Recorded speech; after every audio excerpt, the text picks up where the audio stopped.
अच्छे रोड बनाना ये हमारा कर्तव्य भी है, पर रोड बनाते समय जो हमारे विशेष रूप से गरीब लोग हैं, जो प्राइवेट बस से जाते हैं, कई गवर्नमेंट बस से जाते हैं, ट्रक ड्राइवर है, इनकी सुविधा का हमने इसके पहले बहुत पहले विचार करना चाहिए था।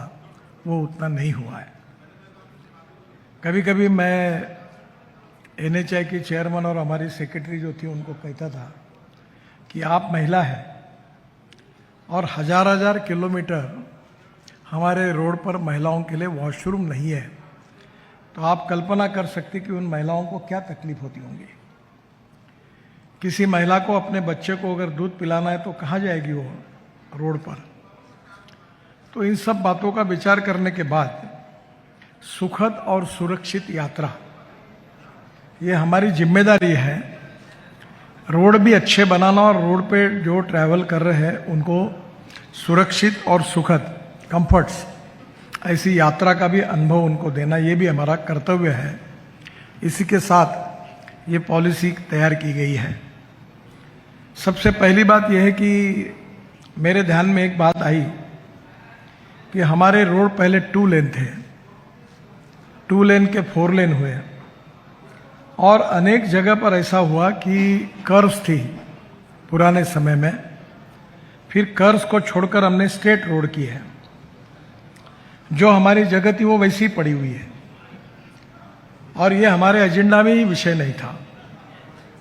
मुझे ये इसलिए जानकारी मिली कि नागपुर से मुंबई ये हाईवे को जब हमने नया बनाया, कर्व्स को निकाल दिया, तो 3-3, 4-4 एकड़, 2-2 एकड़ के बीच में जगह ऐसी पड़ी हुई है और लोग उसके ऊपर अतिक्रमण कर रहे हैं। तो पहली बात तो हमको ध्यान में आया कि ये इतनी जगह पड़ी है, इसका उपयोग क्यों नहीं पब्लिक इंटरेस्ट के लिए हो, और इसलिए ये हम सफ़र की योजना उससे प्रेरणा मिली। NHAI ने जो नए हाईवे बनाए, ग्रीन हाईवेज बनाए हैं, उसमें रोड साइड एमिनिटीज के लिए ऑलरेडी उन्होंने जगह एक्वायर करके बड़े बड़े प्रोजेक्ट को प्लान किया है और उसमें से कुछ 70-80 प्रोजेक्ट शुरू भी हुए हैं। दूसरी बात, कभी कभी हम लैंड एक्वायर करते बाद में काम नहीं कर पाते तो लैंड पड़ी हुई रहती है। तो विशेष रूप से मंत्रालय में हमने ये लैंड का हिसाब लगाना शुरू किया है और मैं RO और PD यहाँ उपस्थित है, उनको ये कहूँगा कि आपके रीजन में ऐसे कितने स्क्वायर फुट के कितनी एकड़ की जगह खाली पड़ी है, इसका रोड के आजू बाजू में आप जरा उसका हिसाब लगाइए। कुछ जगह पर म्यूटेशन हमारे नाम पर नहीं हुआ है और जिसका कॉम्पेंसेशन हमने दे दिया है। तो इसी लैंड का उपयोग हम लोगों के सुविधा के लिए कैसे कर सकते हैं, इसमें से ये कल्पना सामने आई। दूसरी बात, हमारे रोड पर पेट्रोल पंप होते हैं जिसको हम NOC देते हैं। हमने नियम बनाया कि हर पेट्रोल पंप वाला अपने टॉयलेट करेगा और आम लोगों को उसको सुविधा देगा। मैंने बहुत बार ये सब पेट्रोल पंप जब आए तो मैं रुक कर देखा, इन्होंने वॉशरूम को लॉक लगा दिया और लॉक लगाने के कारण आम आदमी को कई वॉशरूम का उपयोग नहीं हो सकता। अब हमने हमारे पेट्रोल पंप के NOC में लिखा है, ये कंडीशन डाली है कि आपको वॉशरूम स्वच्छ और अच्छी रखनी पड़ेगी और आम पब्लिक को उपयोग करने के लिए वो सुविधाएं देनी पड़ेगी। अगर आपने ये नहीं किया तो आपका NOC हम कैंसिल कर देंगे, आपका पेट्रोल पंप बंद करने का काम करेंगे, क्योंकि ये आपकी जिम्मेदारी है, आपको ये देखना है। तो स्वाभाविक रूप से वहाँ भी कुछ प्रमाण में सुविधाएं प्राप्त होगी।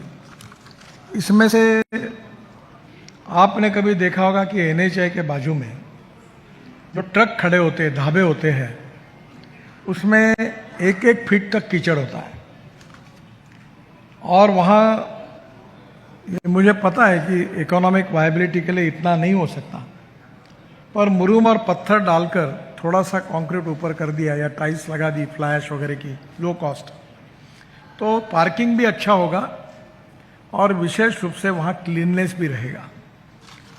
प्रधानमंत्री जी के नेतृत्व में हम स्वच्छता अभियान कर रहे हैं। हम कचरे का उपयोग विशेष रूप से रोड कंस्ट्रक्शन में कर रहे हैं, तो हमारे रोड साइड एम्यूनिटीज़ में भी जो ढाबे हैं उसमें से हमने ये सुविधा तैयार की है कि NHAI का ग्रेडेशन प्राइवेट एजेंसी द्वारा उनका ग्रेडेशन होगा, और जो ऐसे ढाबे हैं वो अगर पार्किंग और बाकी नॉर्म्स पूरे करेंगे तो उसको रेटिंग देके हमारे इसमें हम लोग उसको रिकॉग्नाइज करेंगे और लोग जहां रेटिंग अच्छा होगा वहां जाएंगे।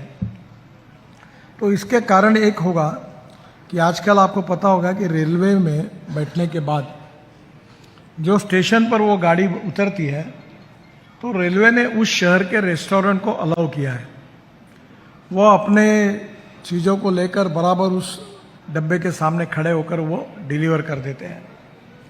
तो स्वाभाविक रूप से इसमें भी हमारे यहाँ ढाबे पर अच्छे क्वालिटी का फूड मिले, उस एरिया का कोई हैंडलूम हैंडीक्राफ्ट्स होगा, अगर जगह होगी उतनी जगह परमिट होगी तो उसमें पार्किंग की प्रायोरिटी के बाद electric charging station, fuel station के बाद तो एक आधा स्टॉल होगा। कोई उस एरिया के फ्रूट्स हो गए तो फ्रूट्स या सब्जियां दे सकते हैं, कोई हैंडलूम हैंडीक्राफ्ट्स रख सकते हैं, इससे रोजगार मिले। हमारा रोड जो है वो पाथ ऑफ प्रोग्रेस है, तो वहाँ के लोगों को कैसे उपयोग हो। वहाँ कोई रेस्टोरेंट है तो हर राज्य के अलग अलग प्रकार की व्यंजन है, तो उस राज्य में उस प्रकार की बातें वहाँ मिले। और इसलिए ये जो योजना है हम सफ़र, ये एक प्रकार से विशेष रूप से हाईवे पर चलने वाले लोगों के लिए सुरक्षित और सुखद कंफर्ट्स देने के लिए योजना बनाई गई है। और मुझे विश्वास है कि ये योजना इकोनॉमिकली वायबल भी होनी चाहिए। अभी चेयरमैन साहब और हमारे सेक्रेटरी नागपुर आए थे, हमने 20 एकड़ जगह पर एक बर्ड पार्क बनाया, ऑक्सीजन बर्ड पार्क, और उसके सामने में 300 गाड़ियों का पार्किंग है। अंदर में एक लेक है, वहाँ बतख है और वहाँ फ्रूट्स के पेड़ लगाए सब, और वो फ्रूट्स केवल पक्षी खाएंगे, बर्ड्स खाएंगे। उसके जो उस एरिया के बर्ड्स से उसके किताबें तैयार की है। अब उसको धीरे धीरे जो रेस्टोरेंट है उसको अच्छा करने की कोशिश है, और पूरी तरह हमने उसको सोलर किया है। तो पावर की कॉस्ट जीरो, पानी की कॉस्ट जीरो, पार्किंग की कॉस्ट कुछ नहीं होगी। अंदर में सीनियर सिटीजन और बच्चों के लिए अलग अलग प्रकार की व्यवस्था की है। और अभी अगली जो 20 एकड़ की और जगह है वहाँ मैं भी काम कर रहा हूँ, मुझे इसमें रुचि है कि बड़े प्रमाण पर एक ऐसा डोम तैयार करें कि जिसमें हिंदुस्तान के सब बर्ड्स लोग देख सकेंगे। अब ये जो है इसके कारण लोगों में भी इसके प्रति आकर्षण है। वहाँ एक छोटा ऑडिटोरियम भी बना है, 500-600 लोग बैठ सकते हैं, लॉन्स है, और बच्चों को खेलने के लिए अलग अलग प्रकार की खिलौने भी वहाँ है। एक प्रकार से वो आकर्षण का केंद्र बना हुआ। और मुझे लगता है कि इसमें से हमें तो जगह पड़ी थी, वैसे वहाँ पेड़ लगे, अब पेड़ों को हम अटैक कर रहे हैं, जिसके कारण हमारा एनवायरनमेंट केवल खराब करने वाले हम नहीं है, क्योंकि 40% एयर पोल्यूशन ये रोड पर जो फ्यूल खर्चा होती है फॉसिल फ्यूल के कारण होता है, जिसमें हमारी जिम्मेदारी है कि ये प्रदूषण को भी कम करना। और इसलिए दूसरी ओर पेड़ लगाने के बारे में भी हम सीरियसली काम कर रहे हैं, पेड़ काटना नहीं, ट्रांसप्लांट करना। और वाटर कंजर्वेशन का भी काम वहाँ किया है। मेरे जो विशेष रूप से हमारे RORPD इनसे अनुरोध है कि सोलर पावर, अभी एक पावर में NHAI ने अच्छा प्रयोग किया है कि रोड के बाजू में जैसे गाड़ी स्पीड से जाती है तो वो जो उसकी चक्री है वो घूमती है और उससे पावर तैयार होती है। तो एक प्रकार से बिजली भी तैयार हो जो free of charge petrol pump उसके लिए मिले। दूसरी ओर जो पानी जमीन से निकालेंगे उसका हम वाटर कंजर्वेशन करें, ये बहुत ज़रूरी है। ये जो उत्तर प्रदेश और इधर नदियाँ बहुत बहती है, पानी बहुत है। पर मैं जिस क्षेत्र से आया हूँ वहाँ 10,000 किसानों ने हमारे आत्महत्या की है, पानी नहीं है। तो हमारे यहाँ वाटर कंजर्वेशन का काम भी उसमें हुआ है। और मैं खुद लोगों को बताता हूँ, मेरे खुद के खेती पर 3 कुएं 1 घंटा चलते थे। जब नदी नालों का खोलीकरण हुआ तो अब 7.5 हॉर्स पावर के 3 सोलर पंप हैं जो 8 घंटे चलते हैं। और पानी का प्रॉब्लम सॉल्व हो गया। तो पानी ये भी हमारी इकोलॉजी एंड इन्वायरमेंट को प्रोटेक्ट करने की हमारी जिम्मेदारी है। जैसे एयर पोल्यूशन को हमको दूर करना है, sound pollution, air pollution, water pollution, वैसे इम्पोर्टेंट है वाटर कंजर्वेशन भी करना है। और मैं तो इसमें एनएचआई का काम बहुत कम करता हूँ। मैं एग्रीकल्चर और वाटर कंजर्वेशन इसमें बहुत काम रुचि से करता हूँ। मुझे 9 डिलिट्स मिली है, डॉक्टरेट्स मिली है, और उसमें से 5 एग्रीकल्चर साइंस की है। तो मेरा तो उसमें विशेष रूप से इंटरेस्ट है। तो ये इकोलॉजी एंड इन्वायरमेंट के लिए जैसे हमने कचरे का उपयोग किया, वाटर कंजर्वेशन किया, अभी हमने अल्टरनेटिव फ्यूल और बायो फ्यूल को लाया है, जो लॉजिस्टिक कॉस्ट कम होगी, इसके लिए हमने रिवोल्यूशनरी काम हुआ है। अभी मैंने 1.5 महीना पहले बजाज की एक स्कूटर मोटरसाइकिल लॉन्च की, वो सीएनजी पर है। अगर पेट्रोल पे चलती है तो 2 रुपये 25 पैसे किलोमीटर का खर्चा है, और अगर सीएनजी पे चलती है तो 1 रुपया है। आप समझो स्कूटर और मोटरसाइकिल चलाने वाले करोड़ों लोग, इनके बेचारे 30-40 हज़ार रुपये महीना कमाते हैं, और वो स्कूटर चलाते हैं, उनके 4-1 हज़ार रुपये महीना बच गए तो कितना फायदा होगा। मैं जिस गाड़ी से आया हूँ वो 100% इथेनॉल पे चलती है, जो किसान बनाता है, sugar cane juice, molasses, broken rice, corn, और जिसके कारण अब किसानों का बड़ा फायदा हुआ। जो 1200 रुपये क्विंटल मक्के का भाव था, आज मार्केट में 2700 रुपये क्विंटल है। बिहार में 10 फैक्ट्री इथेनॉल की खुल गई, और आज मक्के के कारण किसानों की आमदनी बढ़ी। जो गांव गरीब मजदूर किसानों का भी कल्याण हुआ, और इथेनॉल ग्रीन फ्यूल है तो पोल्यूशन भी कम हुआ। तो एयर पोल्यूशन को कम करना, वाटर कंजर्वेशन को अच्छा वो काम करना, जो वेस्ट मटेरियल है इसको यूज़ करना। हमने बाम्बू के क्रैश बैरियर बनाए, अप्रूव हुए। अभी हमने स्टील स्लैग यूज़ की, जैसे एनएचआई चेयरमैन बता रहे थे, केवल फ्लाई ऐश यूज़ करते हैं। अभी ये दिल्ली में UR2 और दिल्ली मुंबई हाईवे, चंडीगढ़, डोलेरो, अहमदाबाद 80 लाख टन कचरा हमने यूज़ कर दिया हाईवे में। ये मेरी बहुत कोशिश थी कि दिल्ली मेरठ हाईवे में अगर कोऑर्डिनेशन ठीक से हो जाता तो दिल्ली की तीनों टेकड़ियाँ खाली हो जाती और पूरा कचरा रोड के नीचे जाता और दिल्ली शुद्ध बन जाती। पर अड़चन ये है कि इस सब के बारे में सबको मिलकर सहयोग करने की आवश्यकता है। और इसलिए जो कीचड़ हमारे यहाँ है, गंदगी है, कभी कभी तो मैंने आग्रह से कहा है कि किसी भी ऑफिस का और ऑफिसर का वैल्यूएशन करना है तो पहले उसके ऑफिस के टॉयलेट में जाओ, और 90% टॉयलेट गंदा ही मिलता है। कल हम एक बहुत बड़े मीटिंग में गया था, और मैं ऑफिसर के बोला, एमडी को कि बोला सर हमारी बिल्डिंग कैसी है, मैंने बोला अच्छी है, पर मुझे तुम्हारे टॉयलेट में जाना है। तो मैं टॉयलेट जाके जब देखा तो मैं उसी पे व्यक्ति का एनालिसिस, उसके यहाँ टॉयलेट कैसे देखता हूँ। और सरकार में तो टॉयलेट, तो हमारे यहाँ तो कॉरपोरेशन में इतनी गंदगी होती है कि कभी पता नहीं। एक बार हमारे फ्रूट्स वेजिटेबल मार्केट था, तो उसको नया डेवलप करना था, तो मैं हफीज कॉन्ट्रैक्टर करके मशहूर आर्किटेक्ट है, उसको दिखाने के लिए गया कॉटन मार्केट करके जगह पर। तो वो अंदर जाने के बाद टॉयलेट थे, वो बड़े जिद करने लगे कि मुझे अंदर जाके देखना है। मतलब मत जाओ, नहीं बोले मुझे देखना है, मतलब जाओ। तो मैंने बोला यहाँ अगर खीला लगा के ठोकेंगे तो मुत मुत के लोगों ने 6 इंच का लेयर खड़ा किया था, इतना बड़ा वो गंदगी थी वहाँ, 6 इंच का। यानी कैसे लोग, कैसा काम। और ये अभी 1-1 हज़ार किलोमीटर में कोई व्यवस्था नहीं।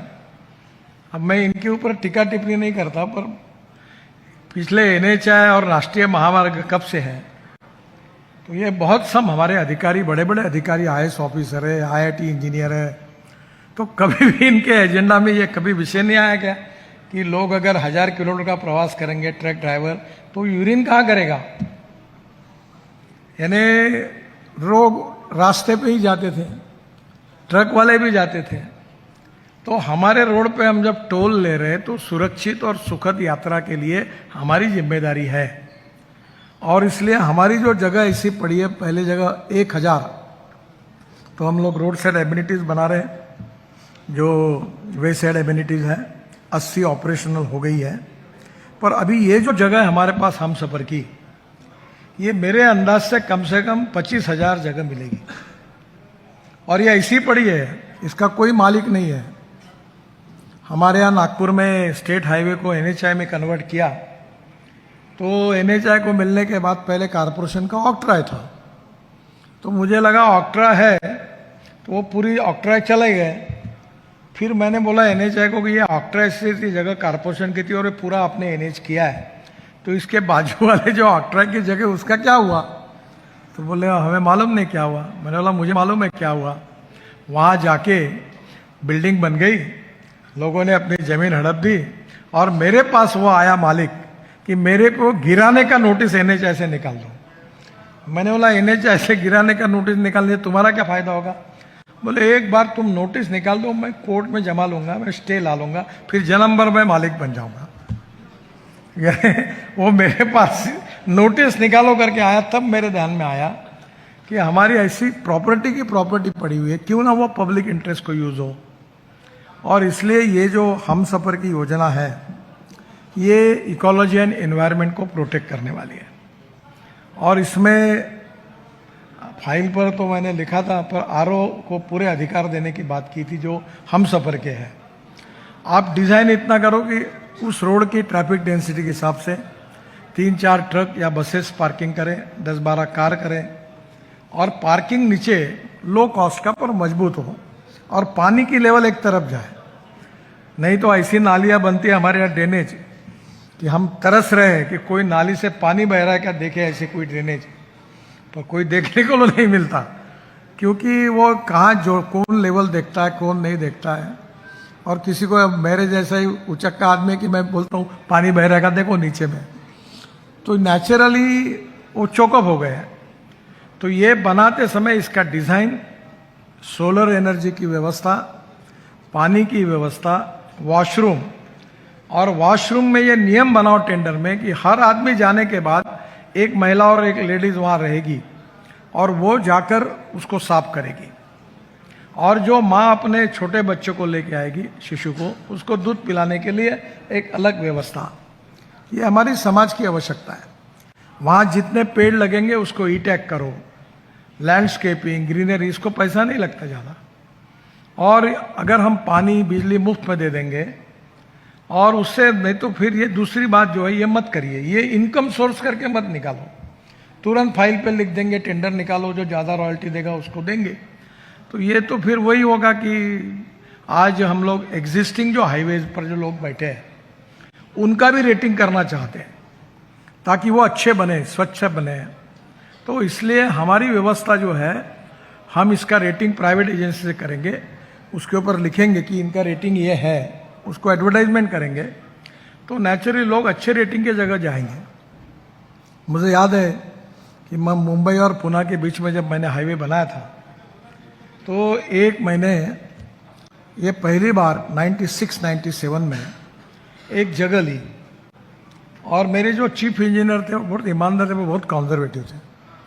मैं उनको बोल रहा था कि जगह कम से कम 60 एकड़ लो, उनने 5 एकड़ जगह ली। आज परिणाम क्या हुआ कि मुंबई और पुणे के बीच में, खंडाला लोनावला के बाद, जो है वहाँ पार्किंग की जगह नहीं है, पूरा पैक हो गया, और लोगों को रोजगार भी मिला, और जो इसमें लोग विशेष रूप से उनका बिजनेस भी अच्छा मिला।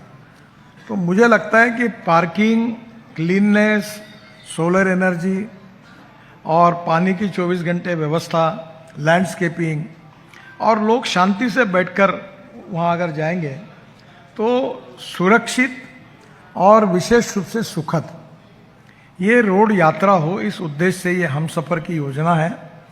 और इसमें आरओ के लेवल पर अपने अपने स्टेट में ऐसी जगह निकाल लीजिए, और निकालते समय उसमें कम पैसे में वो डिज़ाइन आपको देगा, खर्चा तो वही करेगा, और उसमें पेट्रोल पंप और बाकी भी चीज़ों के लिए जो नियम है उसको देखकर चार्जिंग का भी स्टेशन होगा। आजकल एलएनजी भी है, सीएनजी भी है, इथेनॉल के भी पंप करने हैं। वो जगह के लिए पहली प्रायोरिटी दो। फिर रेस्टोरेंट में वहाँ की बहुत सी चीज़ें ऐसी, अभी आपको मालूम होगा कि लोनावाड़ा खंडाला में चिक्की मिलती है, ये काजू की चिक्की, मुंबई पुणे के बीच में।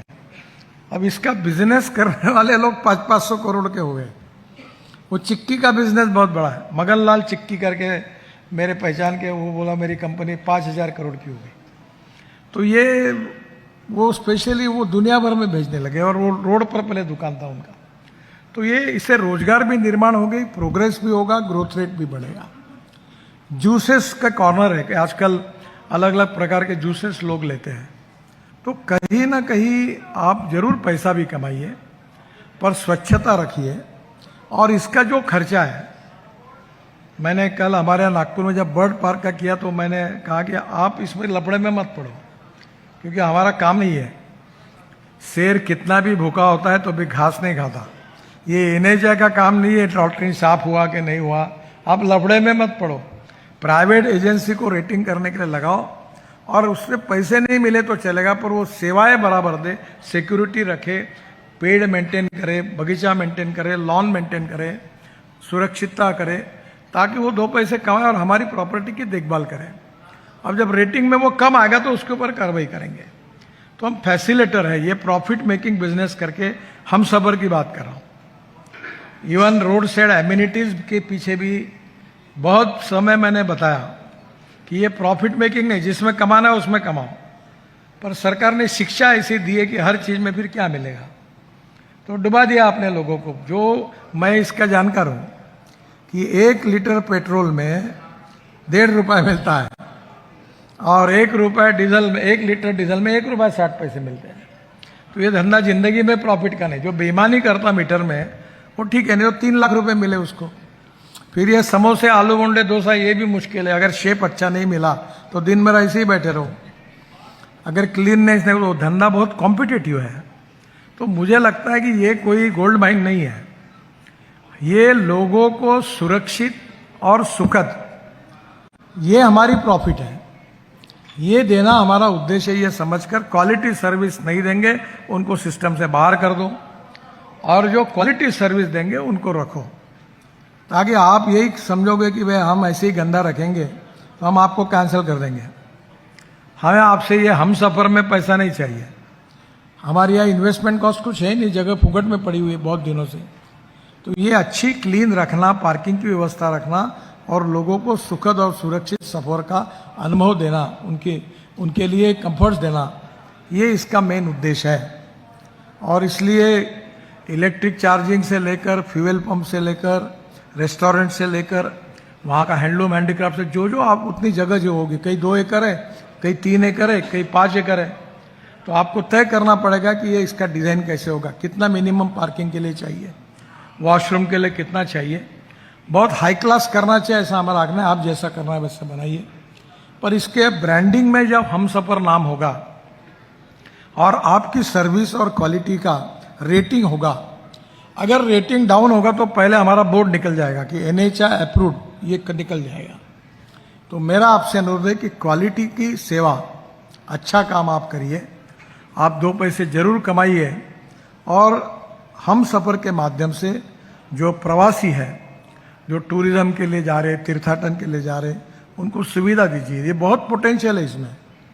अभी बद्रीनाथ, केदारनाथ, गंगोत्री, यमुनोत्री का रास्ता हमने पूरा बनाया ही नहीं, तो आने वाले लोगों की संख्या 3 गुना बढ़ गई। तो आखिर उत्तराखंड की सरकार ने रिस्ट्रिक्ट कर दिया। पर मेरे सामने प्रश्न है कि ये जो 3 गुना संख्या बढ़ेगी तो टॉयलेट कहाँ होंगे, रेस्टोरेंट कहाँ होंगे, पार्किंग कहाँ होगा। तो कहीं ना कहीं हमको ये सब प्रकार की व्यवस्था भी हमारे रोड के बाजू में हमको करने की हमारी भी जिम्मेदारी है। और इसलिए ये बहुत अभिनव पॉलिसी है, और इसमें हमने बहुत चिंतन किया है। मैं ये कहते हुए 3 साल हो गए, 4 साल, पर 4 साल के बाद अनेक विद्वान लोगों ने अपने इनपुट इसमें डाले हैं। बहुत मेहनत की उन्होंने, मालूम नहीं इतने सड़े हुए काम को इतना समय क्यों लगा, पर बहुत लोगों ने अध्ययन किया, चिंतन किया। क्योंकि हमारे यहाँ जनरली होशियार लोग ही आते, तो हर आदमी अध्ययन करता है। तो अध्ययन करते करते अब 3-4 साल के बाद इसका मुहूर्त आया, देरी से क्यों ना आया। इसलिए मैं सभी सम्माननीय अधिकारीगण को हाथ जोड़कर बहुत बहुत धन्यवाद देता हूँ। कम से कम हुआ कम से कम, क्योंकि ये मैं 4 साल से चल रहा था। जब मैंने पूछा कि हमारा लैंड रिकॉर्ड का रिकॉर्ड बताओ, कहाँ कहाँ हमारी जगह कितनी, अभी तक नहीं मिला मेरे को, क्योंकि पता ही नहीं किसी को। एक्वायर्ड कर लोग बदलते गए, जाते भी सरकार में रहते नहीं, बड़ी बड़ी जगह एक्वायर्ड की है, रोड की अलाइनमेंट बदल गई, हमें पता नहीं कौन वहाँ रह रहा कौन जा रहा। अब हम लैंड रिकॉर्ड बना रहे हैं पूरा, और उसी लैंड का उपयोग हम पब्लिक इंटरेस्ट के लिए कर रहे हैं। तो मुझे बहुत खुशी है कि आप लोगों का इसमें सहभाग है। आप क्लीननेस रखिए, स्वच्छता रखिए। और दूसरी इंपॉर्टेंट चीज़ बताता हूँ, मैं पार्टी का काम करता था तो रात को 12 बजे 1 बजे मैं ढाबे पे खाना खाने के लिए जाता था, और तड़का दाल और रोटी, और वो खाट पे बैठ के सोते हुए खाता था, बड़ा आनंद आता था। और वहाँ ढाबे भी तय हुए थे। आजकल भी मैं बराबर जाते रहता हूँ, केवल आज थोड़ा फर्क पड़ा कि Z+ कैटेगरी में हूँ, और 50 पुलिस वाले थे, तो मैं 10-11 बजने के बाद सबको बोलता हूँ अब मैं सोने के लिए जा रहा हूँ, अब तुम जाओ। फिर 2-4 पुलिस वाले लेके मैं बराबर छोटे मोटे फुटपाथ के होटल्स पर रात को भ्रमण करते रहता हूँ। मुझे पूरा पता है। परसों सचिन तेंदुलकर मेरे घर पर आए थे, तो मैंने उनको बोला कि मुंबई के कौन से गली में कौन सी फूड कहाँ मिलती है, पूरा उनको सब बता दिया कि यहाँ भेल अच्छी है, यहाँ पाव भाजी अच्छी है, यहाँ ये करो, यहाँ वो करो। आप ध्यान रखना, तुम्हारे रेस्टोरेंट में कितना भी मार्बल लगाओ, ग्रेनाइट लगाओ, पर तुम्हारा शेफ अगर सही नहीं होगा तो ना फर्नीचर काम में आएगा, ना तुम्हारा ग्रेनाइट काम में आएगा। अगर अच्छी क्वालिटी और टेस्ट होगी तो आपको कहीं जाने की जरूरत नहीं पड़ती। तो आप भी लोगों को ये सहूलत दीजिए। फॉरेन में बहुत पॉपुलर है अभी ये रोड साइड एमिनिटीज़। जहाँ भी आप जाएंगे यूरोपियन कंट्रीज़ में, ये रोजगार निर्माण करने वाली है, ग्रोथ करने वाली है, और आपको भी प्रॉफिट देने वाली है। मुझे लगता है आप भी प्रॉफिट कमाइए और लोगों को यात्रा का सफ़र सुखद और सुरक्षित सफ़र देने में आप सहयोग करिए, यही आपसे प्रार्थना करता हूं। और जो पेट्रोल पंप वाले हैं वो अपने टॉयलेट के लॉक खोल दें, इसका भी इंस्पेक्शन कराएंगे, नहीं तो NOC विड्रॉ कर देंगे। फिर पेट्रोल पंप तुम्हारा बंद होगा तो चिल्लाओ मत, आपको ये करना ही पड़ेगा। और महिलाओं के लिए अलग, जेंट्स के लिए अलग साफ सफाई का काम, और उसमें रेटिंग हमारे मोबाइल फ़ोन पर, वेबसाइट पर उसकी तकरार आप कर सकोगे। हमने बहुत अच्छा मॉडल बनाया कि जहाँ ठीक नहीं होगा उसको तुरंत आप लिखकर हमारे पास भेजेंगे, तो हमारी एजेंसी उसके रेटिंग को डाउन करेगी। तो मुझे लगता है कि ये बहुत अच्छी योजना, इसका जो आज शुरुआत हुई, आप लोग इसमें सहयोग करिए और निश्चित रूप से इसको सफल बनाइए, यही आपसे अनुरोध करता हूँ। बहुत बहुत धन्यवाद। नमस्कार।